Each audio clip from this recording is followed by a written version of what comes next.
नमस्कार दोस्तों, मैं हर्षवर्धन और आज हम शुरू करने जा रहे हैं पार्ट 10 ऑफ इंडियन कॉन्स्टिट्यूशन, जिसके अंदर हम बात करेंगे शेड्यूल्ड एरियाज और शेड्यूल्ड ट्राइब्स के बारे में, यानी कि अनुसूचित क्षेत्र और अनुसूचित जनजातियों के बारे में। यहाँ पर शेड्यूल्ड ट्राइब की बात करी जा रही है, शेड्यूल्ड कास्ट की नहीं। ठीक है जी।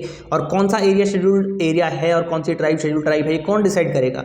ये राष्ट्रपति डिसाइड करते हैं कि कौन सा एरिया शेड्यूल्ड एरिया है और कौन सा आज तक तो था लेकिन कल नहीं होगा, यानी कि अबॉलिश करने की पावर भी राष्ट्रपति के पास है और उसकी बाउंड्री को चेंज करने की या उसके नाम को बदलने की भी पावर जो है वो राष्ट्रपति के पास है। ठीक है जी।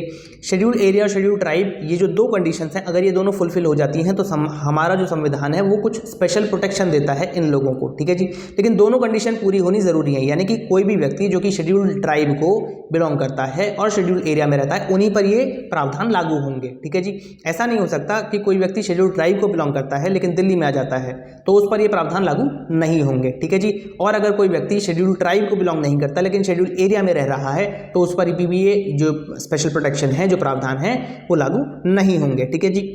अब ये जो स्पेशल प्रोटेक्शन संविधान के अंदर दिए गए हैं, ये दिए क्यों गए हैं?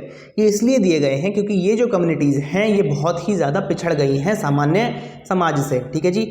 ये लोग चाहे आप सोशली देख लो, एजुकेशनली देख लो, इकोनॉमिकली देख लो या पॉलिटिकली देखो, हर तरीके से बहुत ज़्यादा पीछे रह गए हैं। इनके अपने ही कानून चल रहे हैं, अब जो इनके कस्टम्स हैं, ट्रेडिशंस हैं, ये आज भी उन्हीं को फॉलो कर रहे हैं। इनको नहीं पता कि संविधान क्या होता है, उसके अंदर कौन कौन से आर्टिकल्स हैं, क्या कानून है, क्या इनके अधिकार हैं, क्या ड्यूटीज़ हैं, कौन इनके राष्ट्रपति हैं, कौन इनके प्रधानमंत्री हैं, क्या सरकार क्या होती है।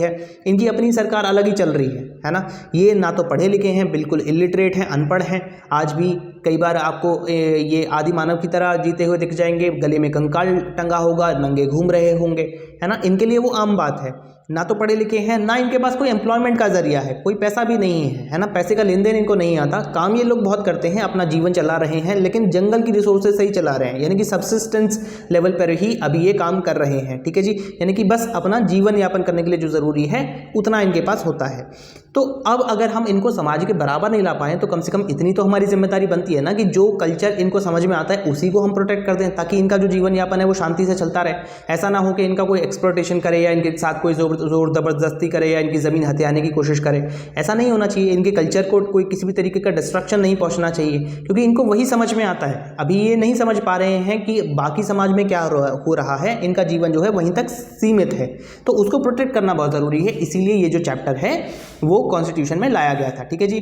तो आर्टिकल 244 क्लॉज 1 में ये बात की गई है कि आसाम, त्रिपुरा, मेघालय और मिजोरम, ये जो 4 स्टेट्स हैं, इनके अलावा अगर भारत में कहीं पे भी शेड्यूल्ड एरिया हैं जिसके अंदर ट्राइबल कम्युनिटीज रह रही हैं तो उनको स्पेशल प्रोटेक्शन दिया जाएगा। कैसे दिया जाएगा?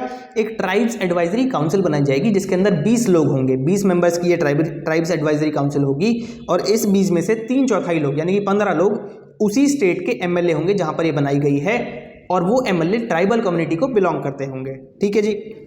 और इस जो ट्राइब्स एडवाइजरी काउंसिल का जो काम है, इसको कुछ लिमिटेड पावर्स दी गई हैं, कुछ लेजिस्लेटिव पावर्स, कुछ एग्जीक्यूटिव पावर्स, है ना। छोटे मोटे रूल्स एंड रेगुलेशंस ये लोग बना सकते हैं उस ट्राइबल कम्युनिटी के एडमिनिस्ट्रेशन के लिए और उसके वेलफेयर मेजर्स के लिए। ठीक है जी।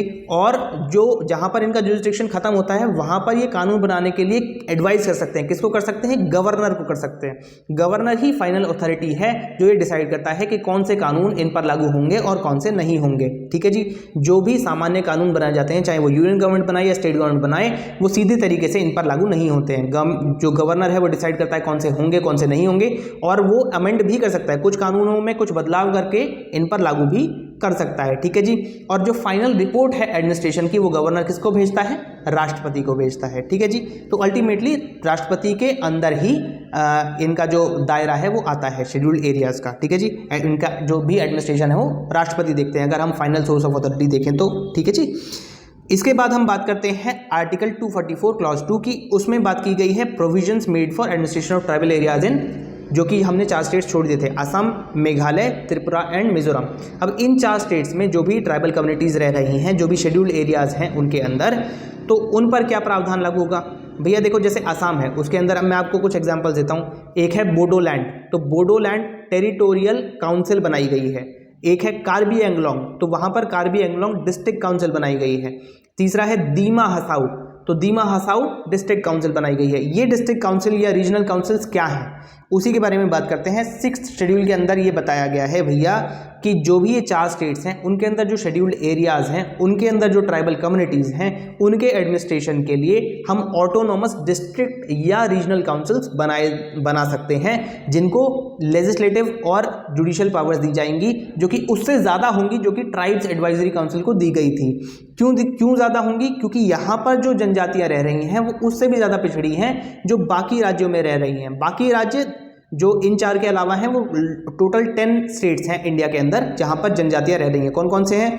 आंध्र प्रदेश, छत्तीसगढ़, गुजरात, हिमाचल प्रदेश, झारखंड, मध्य प्रदेश, महाराष्ट्र, उड़ीसा, राजस्थान और तेलंगाना।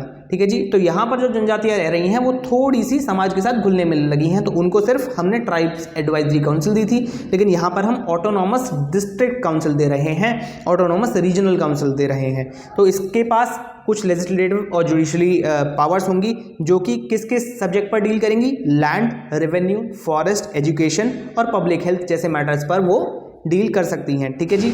इसके अलावा जो भी मैटर्स होंगे वो गवर्नर के पास होंगे और गवर्नर वहाँ पर रूल्स एंड रेगुलेशंस देखेंगे, एडमिनिस्ट्रेशन देखेंगे। ठीक है जी। इसके बाद एक तीसरी कैटेगरी आती है आर्टिकल 244 क्लॉज ए के अंदर।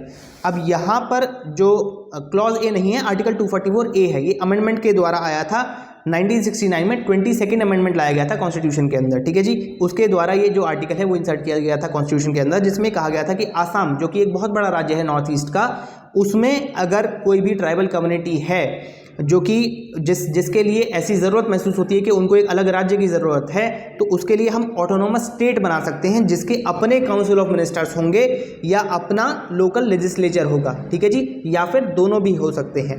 तो ऐसे केस में ज़रूरी नहीं है कि वो इलेक्टेड ही हो सकता है नॉमिनेटेड हो या पार्टली इलेक्टेड हो या फिर कंप्लीटली इलेक्टेड हो। तो एक तरीके से पूरा का पूरा राज्य हम बना सकते हैं आसाम के अंदर, अगर हमें ऐसी कभी भी ज़रूरत महसूस होती है। ठीक है जी। तो यहाँ पर थोड़ी सी फ्रीडम जो है और ज़्यादा दे दी गई है ट्राइबल कम्युनिटीज़ को। ठीक है जी। तो 3 कैटेगरीज थी। सबसे पहली कैटेगरी थी जो कि आसाम, मेघालय, त्रिपुरा और मिजोरम से बाहर के स्टेट्स में जनजातियाँ हैं। दूसरी जो इन 4 स्टेट्स के अंदर जनजातियाँ हैं। और तीसरी जो सिर्फ असम के अंदर ट्राइबल कम्युनिटीज़ हैं वो।